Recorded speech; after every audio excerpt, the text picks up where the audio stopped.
Gracias, hermano. Buenos días nueva vez, hermanos, hermanas, que el Señor les bendiga. Una hermosa mañana para poder proclamar la palabra de Dios y también para pedir dirección ante Él. Oremos. Padre, gracias en esta hora en la cual nos permites estar en tu casa reunidos con la intención de glorificar tu nombre. Reconocemos nuestras faltas, iniquidades y pecados delante de usted. Pedimos limpieza espiritual. Pedimos perdón ante usted por haberle faltado, Señor. Usted conoce todas las faltas y pecados y nosotros también, Señor. Ayude a que este pueblo que está aquí pueda escuchar tu palabra. Si hay algún amigo que pueda entender de que solo en Cristo está la salvación del alma. Aquellos que están a la distancia, Señor, que usted pueda hablarle al corazón y hacerles entender de que solamente hay un Salvador que les puede ayudar. Aquellos que por alguna razón de salud, Señor, no lo podemos ver aquí, sea un hermano, sea amigos a la distancia, Señor, o a la corta distancia, que tu poder sanador, Señor, obre en ellos, que pronto nos podamos ver aquí en tu casa en adoración y alabanza a su nombre. Señor, gracias, todo esto te lo pedimos en nombre de Jesús. Amén. Bien, hermanos, pueden sentarse. Hemos estado viendo en el Evangelio según San Mateo, cómo Dios, a través del Espíritu Santo, llevó a su Hijo al desierto y allí le llenó de poder, le satisfizo con innumerables necesidades que el maligno quería satisfacer a Cristo, mas Cristo le dejó saber que debíamos sujetarnos a la palabra de Dios y no a la de los hombres ni a ninguna fuerza espiritual. En esta mañana hemos tenido una lectura ya anterior, en los versos 2 hasta el verso 25, y vemos aquí cómo el relevo de la predicación es vista. Juan el Bautista estuvo predicando aquí en Galilea. Cristo había estado antes en este lugar, Juan cae preso y el evangelio no se detiene. Sale del escenario Juan, pero entra Cristo. Entra Juan predicando, el reino de Dios se ha acercado, por lo tanto arrepentíos. Una palabra muy importante en nuestras vidas, el arrepentirnos. Usted puede estar muy bien con el Señor en algún momento y ya a los pocos minutos tiene que arrepentirse de las faltas que comete ante Dios. Vemos también en esta lectura de San Mateo capítulo 4, los versos 12 hasta el verso 25, cómo el Señor les hace el llamado a dos parejas de hermanos, personas que estaban en una compañía. ¿De qué industria se habla aquí en el texto? ¿De qué compañía? Pescadores. Algo muy importante, hermano, que tú y yo seamos llamados pescadores, llamados a buscar las almas. Estas personas no dudaron, dice el texto, en el sentido de Jacobo y Juan, que al instante se fueron con el Señor, en el verso 22. Y ellos, dejando al instante la barca y a su padre, le siguieron. Dejaron la familia entera ahí, dejaron la empresa ahí y siguieron ¿a quién? ¿Y quiénes ganaron ahí? ¿La empresa mucho dinero o ellos hoy en día gozar en gloria. La empresa va a decaer, pero Cristo nunca ha de caer. Tú y yo hemos de caer, pero Cristo nos ha de levantar. O sea que como quiera que ganamos. Quiero en esta mañana hablarles el primer ministerio galileo de Jesús. Varias verdades vemos aquí en estos versos. Y la primera verdad que vemos aquí nos habla, cumpliendo la profecía, Jesús trae luz a la región de Galilea. ¿Qué es lo que trae allí Cristo a esa región? Mire que era una región marítima. Buena empresa había allí, se ganaban la vida. El texto no nos dice que eran pobres, sino que eran pescadores y estaban en pleno trabajo. Verso 12 hasta el verso 16, cumpliendo la profecía, Jesús trae luz a la región de Galilea. Si el Señor Jesús trajo luz allí, ¿era porque estaban en qué? Así estábamos tú y yo, en tinieblas, y vino la luz a nuestras vidas. Dicen los textos, los versos, cuando Jesús oyó que Juan estaba preso, volvió a Galilea y dejando Nazaret, vino y habitó en Capernaum, ciudad marítima, en la región de Zabulón y de Neftalí, para que se cumpliese lo dicho por el profeta Isaías, cuando dijo, tierra de Zabulón y tierra de Neftalí, camino del mar al otro lado del Jordán, Galilea de los gentiles. Mire cómo la profecía se cumple literalmente y de una manera maravillosa. Está Andrés y Simón, Pedro, dice, por el mar y por allí se encuentra el Señor con ellos. ¿Recuerdas dónde estabas cuando el Señor te encontró a ti? Debe de ser un testimonio hermoso. Cuando estábamos vagando en tinieblas y esa luz nos embiste y nos dice, sígueme, venid en pos de mí. En el verso 12 vemos una noticia en parte trágica, pero en parte gloriosa. Nos dice, cuando Jesús oyó que Juan estaba preso, ¿qué hizo inmediatamente? Volvió a Galilea a sacar a Juan de la cárcel. ¿Qué era lo que hacía Juan? Predicar el evangelio.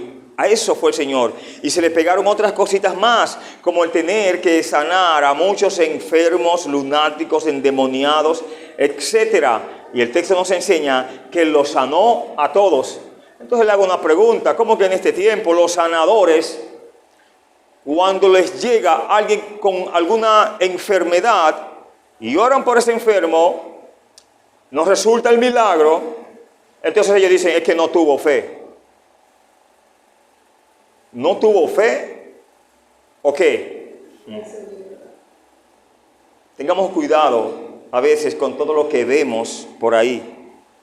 Hermanos, el Señor no vino a sanar a nadie.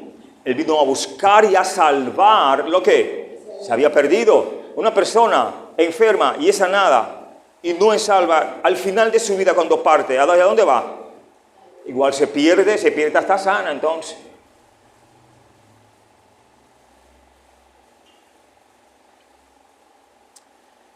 En San Juan 3:22 y 4:1 y 2 indica que el primer ministerio que Jesús hizo con sus discípulos fue un ministerio de bautismo en el Jordán. Algún tiempo después de eso y del arresto de Juan el Bautista, Jesús fue a Galilea para comenzar su ministerio ambulante en esa región. En el Evangelio de Juan, capítulo 1, verso 19 hasta el 2:12, registra un ministerio temprano en Galilea y en Judea.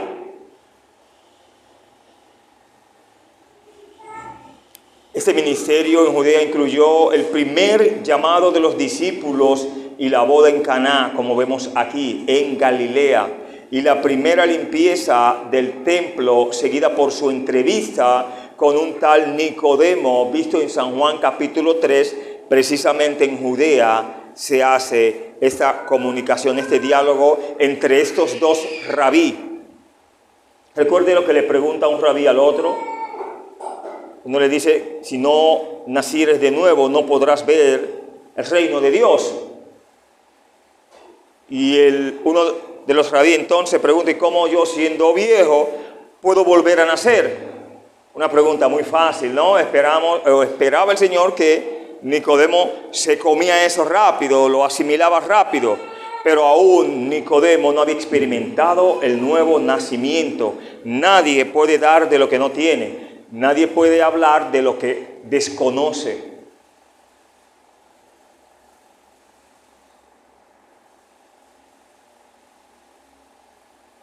Ese ministerio y la primera limpieza del templo, seguida por su entrevista con Nicodemo en Judea.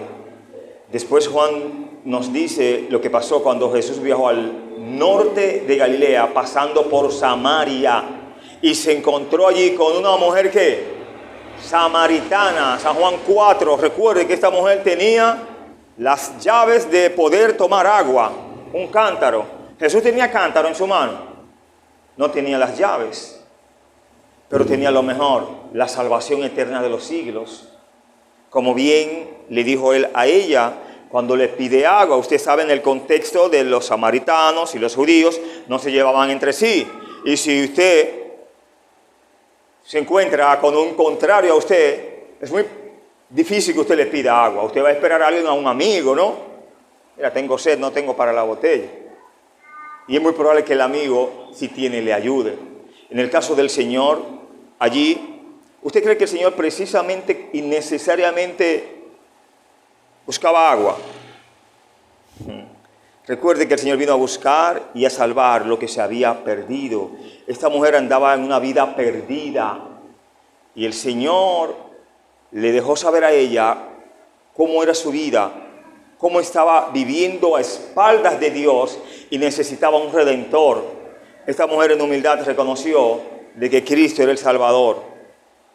Ellos esperaban un profeta. Recuerde que los samaritanos no es que eran una gente de los más lejos del capítulo, no. Eran judíos mezclados con otra nación. O sea, judíos mixtos, no puros, como pudiéramos decir. Unos tenían su centro de adoración en X lugar y otros en otro lugar. El Señor le enseñó que ni era en el lugar donde ellos creían, ni de donde se creían los judíos, sino que llegaría el momento que se adoraría en todo lugar. El Señor les abriría las puertas a todo aquel que se entregase a Él. Judíos, gentiles, samaritanos, etc.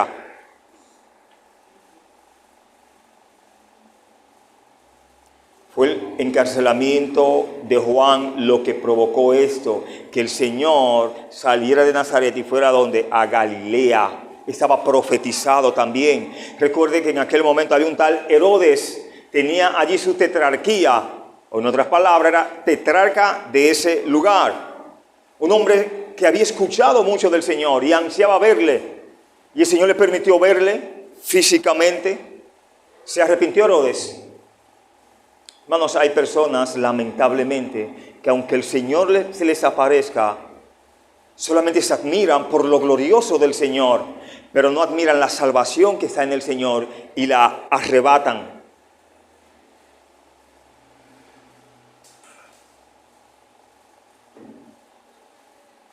Así ha sido y sigue siendo. La maldad puede callar una voz, pero no puede impedir la proclamación de la palabra. Si Juan está encarcelado, entonces Jesús llevaría el mensaje. Gloria a Dios por ello. Hermanos, nunca cesará la proclamación del Evangelio. Recuerde que la Escritura nos enseña que las puertas del Hades no prevalecerán ¿contra qué? La iglesia. Cristo es invencible y lo demostró ¿dónde? En la cruz. En el verso 12, la parte final, dice que volvió a Galilea. Quiere decir que estuvo en un momento dado. La región de Galilea era una región fértil, buena tierra, progresiva y altamente poblada. Según un historiador de la época, habla de alrededor de 3 millones de personas la componían. Pero recuerde que estas grandes ciudades están compuestas por diferentes pueblos. En un área de aproximadamente 95 por 50 kilómetros, dice que había alrededor de 204 pueblos y ninguno tenía menos de 15,000 personas. Eso era una población de más de 3 millones de personas en la región. El texto nos enseña que mucha gente le seguía de diferentes lugares. En un área de aproximadamente 95 por 50 kilómetros, Galilea era una población predominantemente gentil, pero con gran cantidad de ciudades y ciudadanos judíos. Además, Galilea era conocida como una región increíblemente fértil. Muchas granjas exitosas aprovecharon la buena tierra. No solamente era buena porque tenía buena tierra, sino en el mar había ¿qué? Productividad de peces. Industrias pesqueras alojaban allí. Industrias granjeras estaban allí. Era un tiempo de gran bendición. ¿Pero por qué era un tiempo de gran bendición? Por la tierra. Hermanos, el texto nos enseña que ellos vivieron en tinieblas y les llegó ¿qué? Gran luz. Cuando la palabra de Dios llega a un pueblo, hermanos, luz resplandece. ¿Sabía eso? Se han visto, y he visto lugares donde han sido prácticamente lugares baldíos. Llega una obra, una capilla, donde se proclama la palabra de Dios y ese pueblo crece de una manera terrible. O este pueblo de guerra fue siempre así. Siempre tuvo más de 50 años sus calles asfaltadas. Usted va a otros pueblos y no están así, pero ve la incredulidad de esos pueblos también. Arranquemos para el sur profundo. Está buena la vida por allí. La situación social está buena allí. La frontera, esos lugares. Pero ¿qué se cree allí? En el verso 13, estamos en Mateo capítulo 4, sigue diciendo, y dejando a Nazaret, vino y habitó en Capernaum, ciudad marítima, en la región de Zabulón y de Neftalí. ¿Por qué acontece eso, que el Señor deja Nazaret y decide ir a Capernaum, a Galilea? Esto fue porque las personas rechazaron a Jesús allí, en Nazaret. Hermanos, donde quiera, cualquier nación que rechaza el Evangelio no forza con ningún alma. La salvación es individual y es que voluntaria. Si usted se fija, Él llama a estos hermanos y ellos voluntariamente siguen al Señor. No todo a que el Señor llamó le siguió. Hermanos, uno de los mensajes más cortos del Señor es el decirles, sígueme. Él les dijo a ciertos discípulos, sígueme. Pero le dijo en una ocasión a un joven rico también, sígueme. Siguió al Señor esa alma. Tenía demasiadas riquezas. ¿Quién iba a cuidar de mis riquezas si yo sigo al Maestro? Y ahora, ¿quién la cuida la riqueza? 2000 años después. ¿Y el Maestro dónde está? A la diestra del Padre. Tengamos cuidado lo que rechazamos en el Señor y lo que buscamos por nuestras propias fuerzas. En este mundo, hermanos, nuestras riquezas podrían ser violadas. El polín, el orín, lo que nos acechan puede corroerse, corromperse, puede dañarse. Pero lo que recibimos de Dios jamás sufrirá daño. Fue significativo que Jesús hiciese lugar allí en Capernaum y no en Nazaret. Mateo pudo haber estado particularmente interesado en Capernaum porque era en donde él vivía, según Mateo capítulo 9. Pedro también tenía una casa en Capernaum, según Mateo 8:14 y Marcos 1:29 y capítulo 2:1. El texto nos dice, y dejando a Nazaret. Jesús no fue a vivir y a hacer su casa en Jerusalén, la gran capital de aquel entonces, o Judea.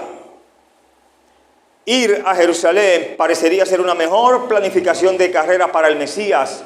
Estuviese sentado en un mejor lugar. Todos querían visitar a Jerusalén. Pero Jesús habitó en Capernaum, una ciudad marítima, donde allí iniciaría el llamamiento de sus discípulos.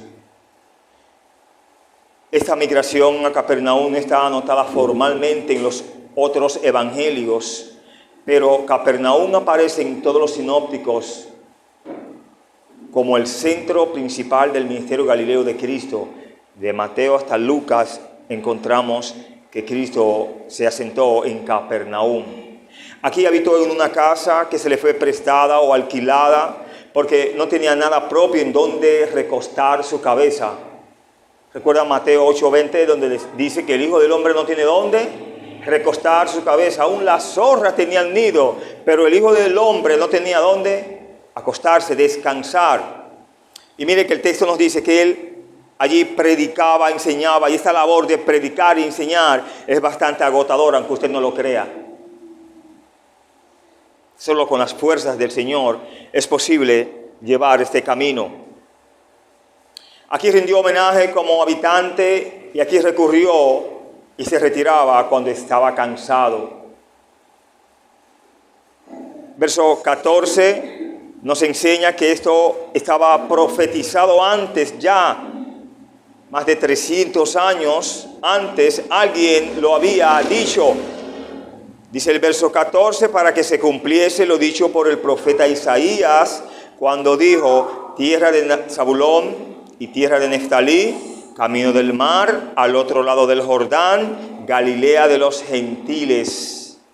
Verso 14, verso 15. Como es su costumbre, Mateo ve el ministerio de Jesús en Galilea como el cumplimiento de esta profecía. ¿Qué fue lo que le llegó a este pueblo allí? Luz les resplandeció. Donde llega Cristo no puede quedar las cosas en tiniebla, porque si alguno está en Cristo, nueva criatura que es. Las cosas viejas, ¿qué van a pasar? Pasaron y se han de tornar nuevas.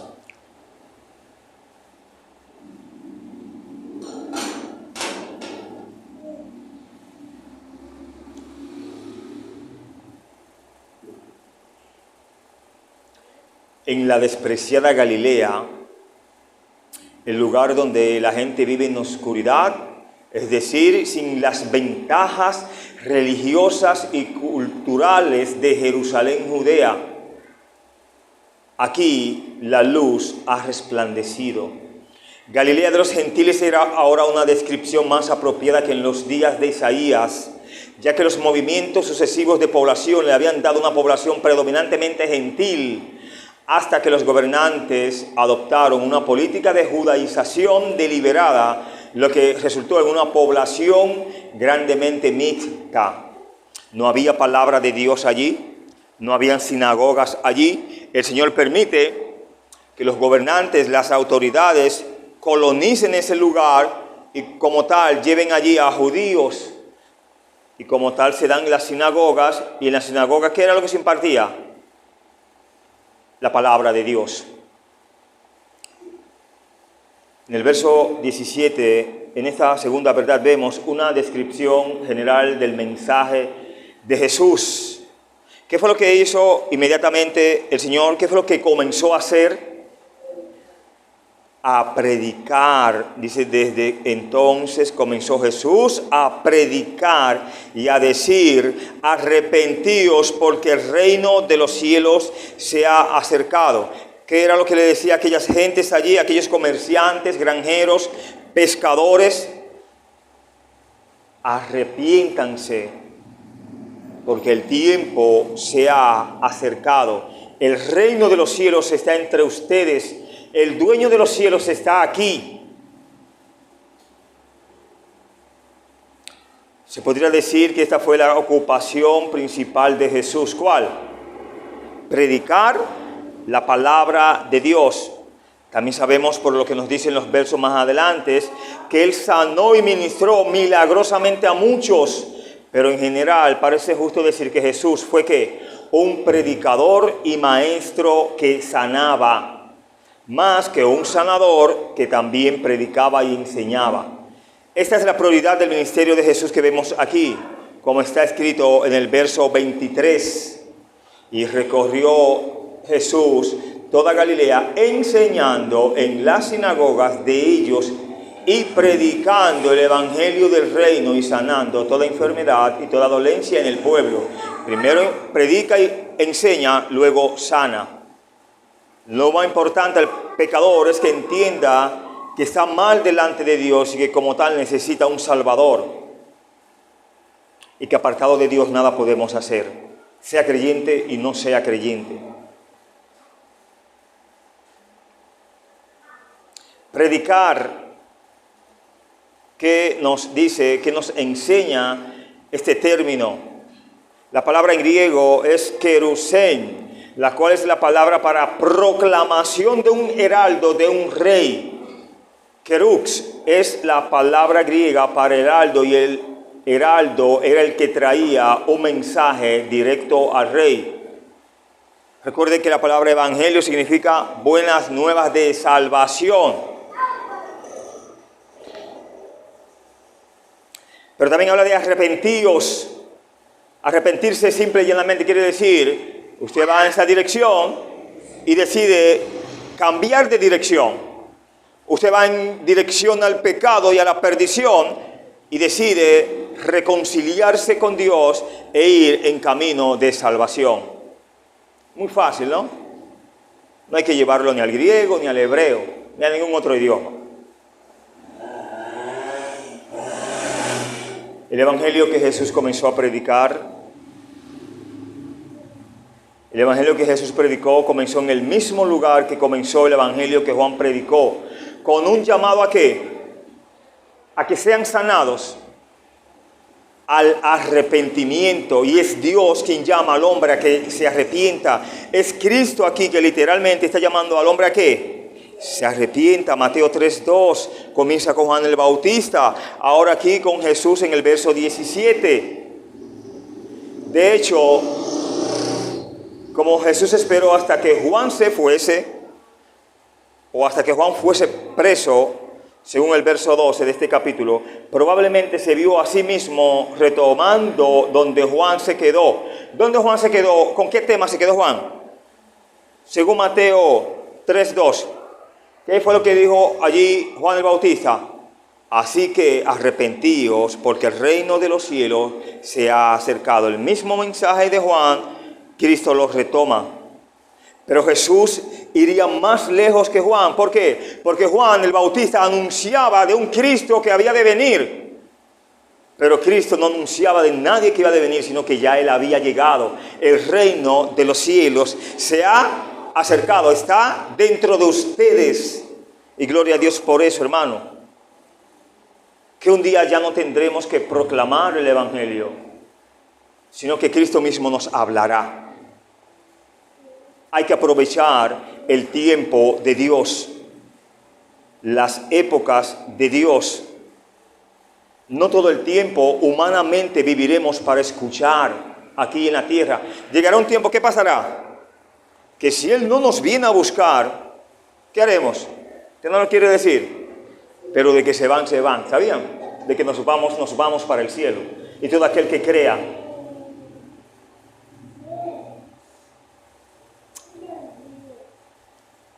Algunas personas hacen distinciones elaboradas entre el reino de los cielos y el reino de Dios. Son dos cosas. En realidad, parece que no hay ninguna diferencia, especialmente teniendo en cuenta la costumbre judía de no mencionar a Dios directamente, sino referirse a Él por el lugar donde vive. ¿Dónde vive el Señor? Dios. ¿Dónde está Cristo? En los cielos. Por eso aquí dice, el reino de los cielos se ha acercado. No dice, Dios se ha acercado.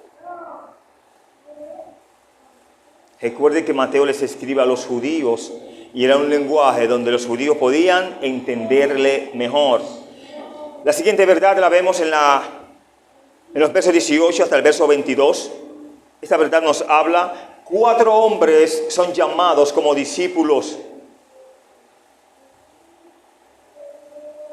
Andando Jesús junto al mar de Galilea, vio 2 hombres, Simón, llamado Pedro, y Andrés su hermano, que echaban la red en el mar, porque eran pescadores. Y les dijo, venid en pos de mí, y os haré pescadores de hombres. Ellos entonces, dejando al instante las redes, le siguieron. Pasando de allí, vio otros 2 hermanos, Jacobo, hijo de Zebedeo, y Juan, su hermano, en la barca con Zebedeo, su padre, que remendaban sus redes, y los llamó. Y ellos, dejando al instante la barca y a su padre, le siguieron. Qué malos fueron ellos, que dejaron a su padre allí, o a su pobre padre allí, y siguieron al Señor. ¿Hicieron lo correcto o lo incorrecto? Hermanos, lo correcto, recuerde que la misma Escritura nos enseña que el que no dejare que padre, madre, hermanos, esposa, hijos, no es digno de él. Que no recibiere, hermano, en el siglo venidero, ¿cuántas veces más? 100 veces más. Y adjunto la vida eterna en el siglo venidero. Cabe señalar que esa no fue la primera vez que Jesús se encontró con estos hombres. Otros evangelios describen encuentros anteriores, como Juan 1:35 a 42. Recuerde que un tal Andrés le dice a Pedro: he encontrado al maestro. Se le dice a un tal también Natanael. ¿Recuerdan? Parece que Pedro le dice a Natanael: he encontrado también al Salvador. Natanael, como muy espiritual, dice: de Nazaret ha de salir algo de bueno. Uno ven y ve, escuche las enseñanzas, ve cómo los ciegos pueden ver, los paralíticos son sanados, y a los pobres les he denunciado ¿qué? El evangelio.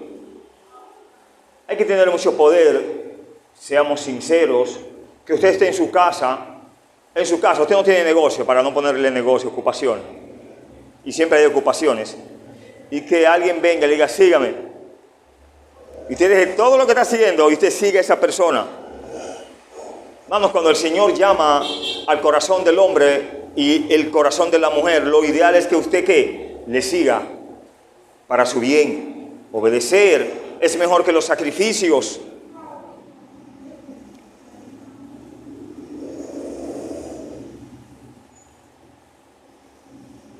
Repetimos, otros evangelios describen encuentros anteriores, según San Juan 1:35 hasta el 42 y Lucas 5:3. Pero este es cuando Jesús los llamó a dejar sus profesiones y seguirlo con un compromiso de tiempo completo. Aquella industria de pesca, o su industria de pesca de estos hombres, era próspera. ¿No dice el texto que había llegado luz a esa región? Claro que sí. Y sus pescadores no necesariamente eran pobres. Estaban trabajando, estaban remendando las redes, y cuando usted está trabajando, al menos la situación no está tan mal.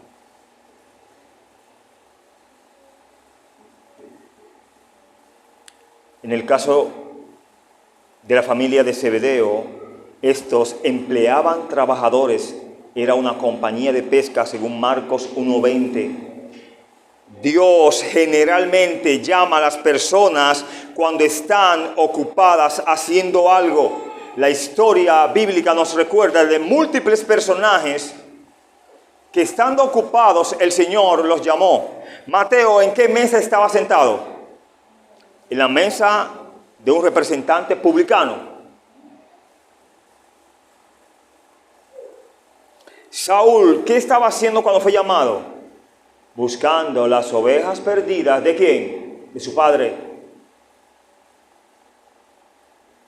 David estaba cuidando que cuando ungieron, o cuando se pensaba ungir a uno de los hermanos de él, y él no estaba. ¿Dónde estaba David?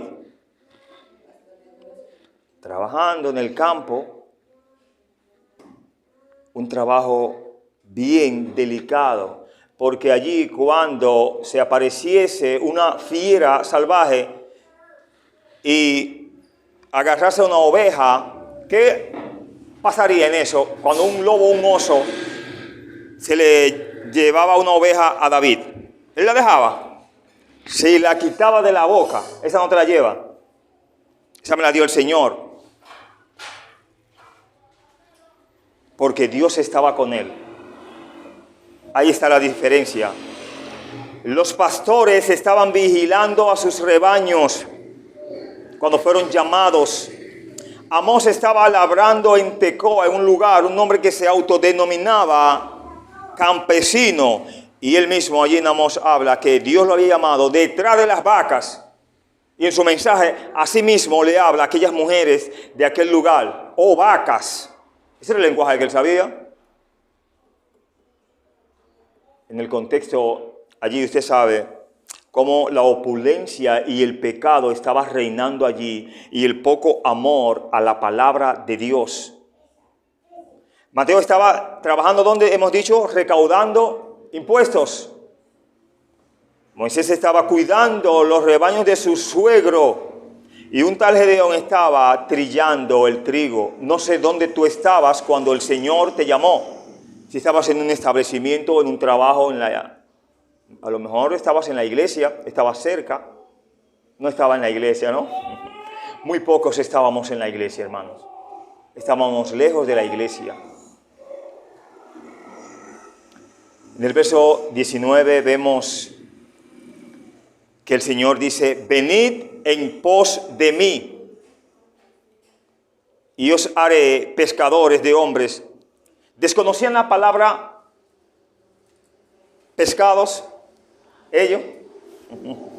No, el Señor dice, esto que ustedes están haciendo, lo vamos a hacer, seguir haciendo, pero de manera espiritual. Vamos a buscar las almas perdidas, porque el que coma de eso ha de tener hambre después, y si no se arrepiente se ha de perder. Vamos a buscar al ente como tal, al pecador como tal. En ese tiempo era costumbre que un rabí tuviera discípulos. Bueno, él los recolecta aquí, los llama.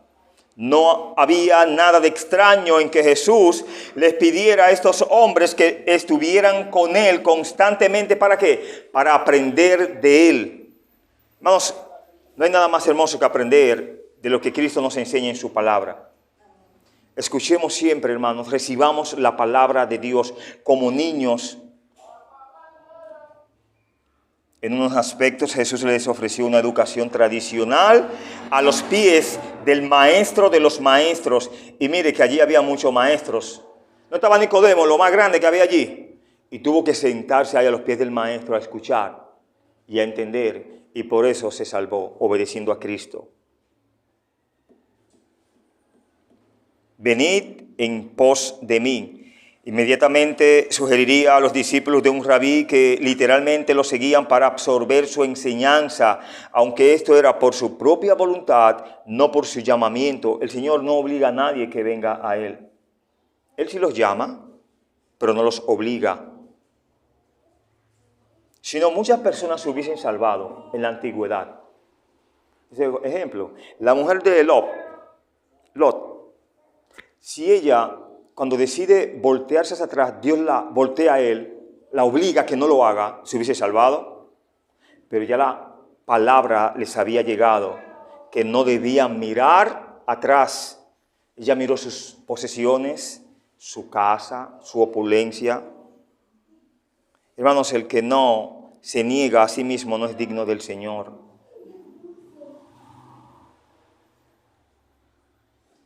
Él, sin embargo, fue más allá que Juan, quien solo podía anunciar y apuntar a otro. Jesús inmediatamente siguió el anuncio con la palabra hablada a individuos.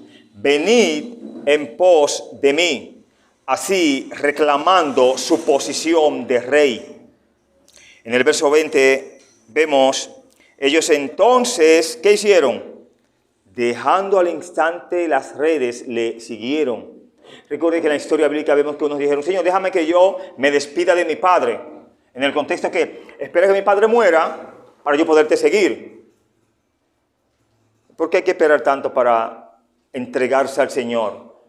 ¿Por qué hay que esperar terminar la escuela, ser adulto, tener una casa, etcétera, etcétera? Si Cristo está a la puerta, si Cristo cuando te llama hoy, dice, hoy es el día de salvación. No, cuando yo hice más cómodo, me arrepiento. Nadie se arrepiente tan cómodo, muy pocos. ¿Para qué usted necesita a Dios? Y sí que lo necesitamos aunque estemos cómodos. La respuesta inmediata de estos discípulos es un gran ejemplo para nosotros.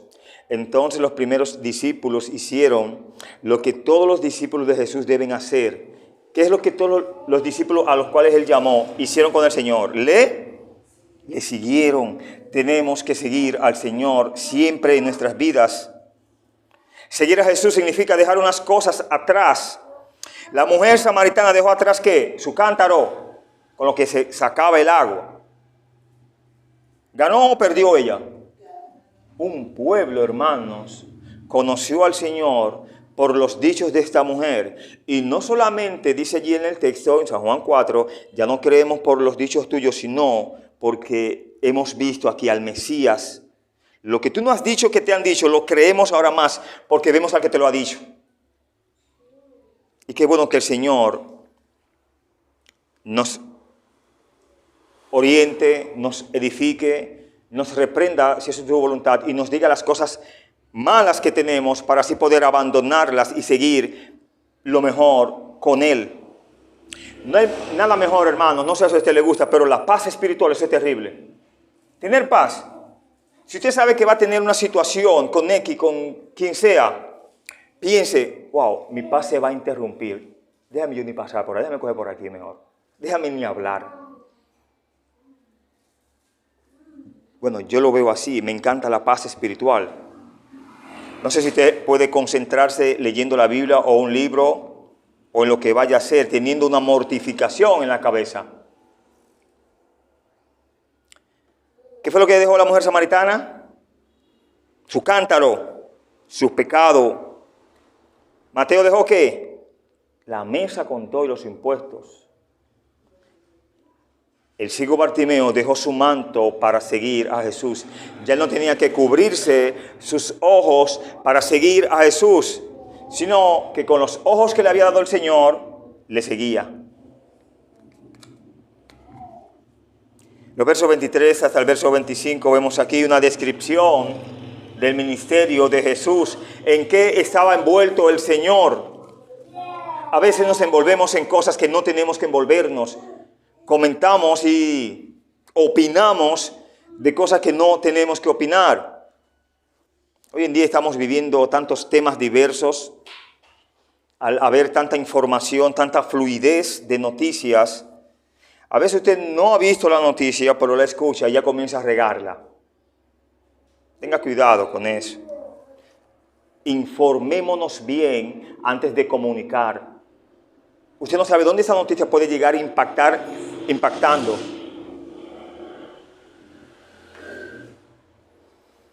En el verso 23 vemos que el Señor enseñaba en las sinagogas.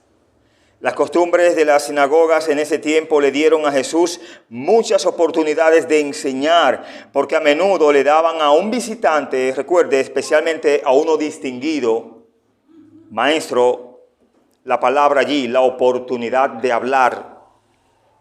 Después de la enseñanza había un momento de discusión y preguntas. La sinagoga era el lugar ideal para transmitir una nueva enseñanza a la gente. El Señor enseñaba, predicaba el evangelio del reino. La diferencia entre enseñar y predicar es sencilla. Es una énfasis y forma, no de contenido. Es como lo mismo en diferentes formas. Predicar es la proclamación intransigente de certezas. Enseñar es la explicación del significado y la importancia de ellas. En el verso 24 dice que se difundió la fama por toda Siria. Y en vez de traerle pecadores al arrepentimiento, ¿qué le traían ahí? Le traían los que tenían dolencia, los afligidos por diversas enfermedades y tormentos, los endemoniados, lunáticos y paralíticos. ¿Y qué hizo el Señor? Dijo, no, aquí se está predicando la palabra a las almas perdidas. No se fue uno que hubiese llegado torcido, que no se fuese derecho. No se fue uno que hubiese llegado atormentado e irse feliz. Debe de ser difícil una persona vivir con tormentos. Nos ponemos nosotros de vuelta y media cuando en un momento tenemos un tormento. Imagínate vivir en tormentos. Y más esa palabra lunáticos. trastorno terrible, ¿no? ¿Y qué hizo el Señor? No, yo no puedo con eso. Llévenlo ante los fariseos y los escribas. Los sanó. La habilidad de Jesús de sanar a aquellos que con todo tipo de enfermedades demuestra que Él tiene el poder auténtico. ¿Para qué, hermano? Para hacerlo sobre el daño causado por la caída del hombre. Su autoridad sobre los demonios y los endemoniados muestra que tiene un poder auténtico sobre toda la creación. ¿Pero de quién es el poder? No nos equivoquemos. No nos pongamos a hablar disparate. Como bien escuchamos, yo declaro, yo tumbo, yo arrebato. Usted se está volviendo loco. Si no se juega con Dios, no juegue con el diablo. ¿Sabía?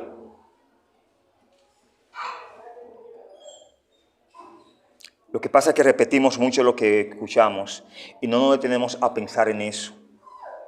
¿Qué yo estoy diciendo? Yo estoy diciendo disparates.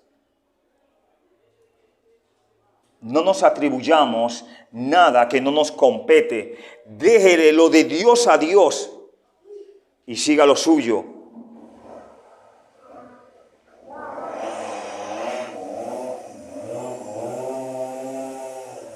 Cuando al Señor se le pidió pagar tributos, Él se negó a pagarlo. Él buscó las vías correctas de las cosas. Echa la red, Pedro, allá. Y en el pescado que encuentres, ábrelo. Ahí hay una moneda. ¿Estaba o no estaba la moneda en el pez? Había la moneda. El asunto es que cuando trae la moneda, él le dice que lo observen, ¿no? ¿Qué tenía la moneda? La inscripción de ese gobierno, ¿no? De ese gobierno romano, de Herodes, etc. Y Dios le dice que démosle lo del César al César, y se queda ahí. Lo de Dios a Dios, lo dijo el mismo Cristo. Lo de los hombres a un lado, lo de Dios al otro. O a mí, en alusión al Señor.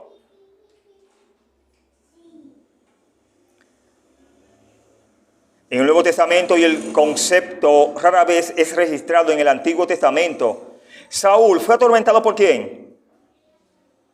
Por un espíritu, un demonio. Primera de Samuel 18:10 y 19:9. Obviamente hay muchos más registros de endemoniados en las páginas del Nuevo Testamento que en el Antiguo Testamento o en el mundo occidental de nuestro lado. Se han ofrecido muchas sugerencias para este hecho. Algunos creen que Dios le dio al diablo mayor permiso para afligir al hombre de esta manera, para dar mayor evidencia de las credenciales de Jesús como Mesías. Otra tesis dice, algunos creen que Dios le dio al diablo mayor permiso para afligir al hombre de esta manera, para reprender a los saduceos, quienes no creían en seres espirituales como ángeles y demonios.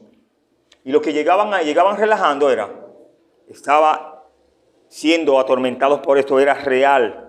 Algunos creen que no hubo mayor permiso en esos tiempos y que la misma cantidad de posesiones demoníacas existen hoy en día, aunque no se reconocen como tal.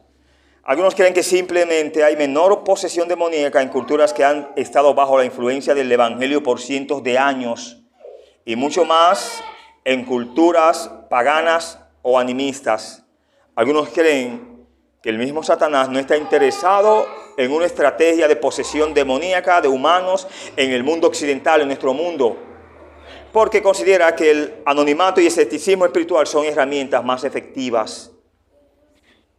Hoy en día son muchas las herramientas que el maligno usa para poder engañar. Lo glorioso lo vemos en el verso 25, dice, y le siguió mucha gente de Galilea, de Decápolis, de Jerusalén, de Judea y del otro lado del Jordán. ¿Cuántos pueblos se unen ahí? 4 pueblos con el que ya él estaba activo predicando, Galilea.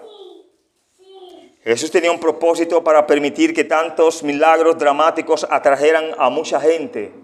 Él quería enseñar a las multitudes, no simplemente impresionarlas con milagros. De hecho, él no complació a todo aquel que le pedía un milagro. Recuerde que en una ocasión se le pidió que derramara fuego del cielo. Y Dios no accedió a ese espectáculo. La fama de Cristo se expandió muy lejos, sin duda, por lo que Él hacía y por los milagros que obraban. Todo aquí de nuevo puede significar no más que muchos que estaban indispuestos, enfermos en cuanto a su salud corporal. Pero ¿qué era lo más importante? Que fueran sanados corporalmente o espiritualmente. Eso es lo que debemos de buscar, hermanos. Recuerde que usted y yo como creyente, el Señor, si usted permite que Dios se glorifique en su vida, Él lo va a hacer. Pero es haciendo lo que Él quiera. La gente de todas estas áreas seguían a Jesús a pesar de los argumentos contrarios. No tenía mucho contrario el Señor. Claro que sí, los escribas, los fariseos, los judíos religiosos y los que no creían, los ateos de aquel tiempo. ¿Se detenía el Señor? No se detenía, aunque tuvieran argumentos contrarios. Seguir no necesariamente significa un discípulo sólido. Puede, como aquí, referirse a aquellos que en algún momento en particular siguieron a Jesús en su ministerio itinerante y por lo tanto fueron considerados libremente discípulos. Aplicación para nuestras vidas. Sirvamos a Jesús, no importa las circunstancias en las que estemos. Busquémoslos de corazón y con toda nuestra alma. Que Dios les bendiga, hermanos. Muchas gracias.